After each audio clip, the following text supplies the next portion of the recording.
started helping out with a tutoring program of having adults from our church help students in their after-school work, helping them do their homework, be it math or language. So we embarked upon this very ambitious tutoring program.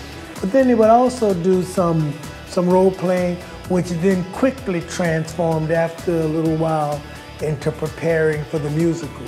Our relationship of First Covenant with our neighborhood school, Farnsworth Aerospace School, really has been going on for, I'd say, probably a generation. What's been significant in the last 5-6 years has been how our relationship with Farnsworth has been a pivotal piece of our living into our strategic map of how we do ministry locally and how we're building connections with our community through tutoring, through providing space in our building, but most significantly, at least right now, is this relationship through musicals.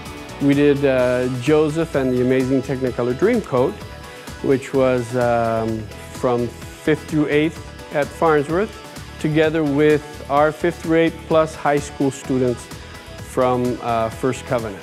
This last Christmas, we did an Island Christmas, which was a Caribbean type Christmas with kids from kindergarten through 4th grade from Farnsworth and kindergarten through 4th grade from First Covenant. The musicals and this relationship with Farnsworth created a momentum in our church and an enthusiasm of getting to know what it is to build relationships with our neighborhood, with our community. We recognized that it can't just be about a musical. The musical is a conduit by which we build relationships, first with the kids, and then how can we from there build relationships with their families. And of course, ultimately, we'd love to be able to communicate the love of Jesus Christ in and through what we're doing, but it really first starts with the relationship. The membership here is just phenomenal in terms of wanting to be with our kids, wanting to be a part of our program, and we want to be a part of the church as well. The goal again was relationships, so we found that after the musical in March, our next step was to talk about camp.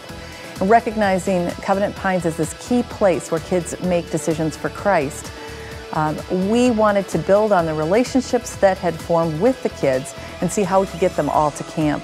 And we've made a commitment in the past that every kid who wanted to go to camp, we would find the money somehow.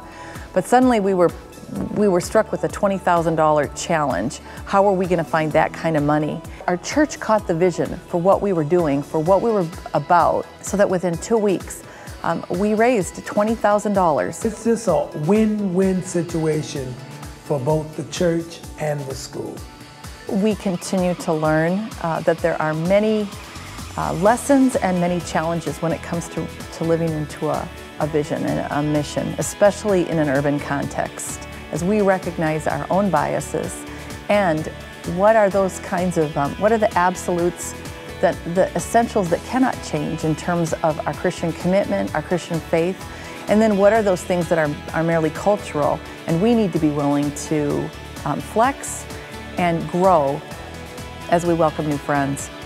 That continues to be a challenge, and sometimes we're successful, and sometimes it's 2 steps forward, and sometimes 3, sometimes 10 backwards, but we're just continuing on the journey, trusting God's gonna surprise us, delight us as He's been doing.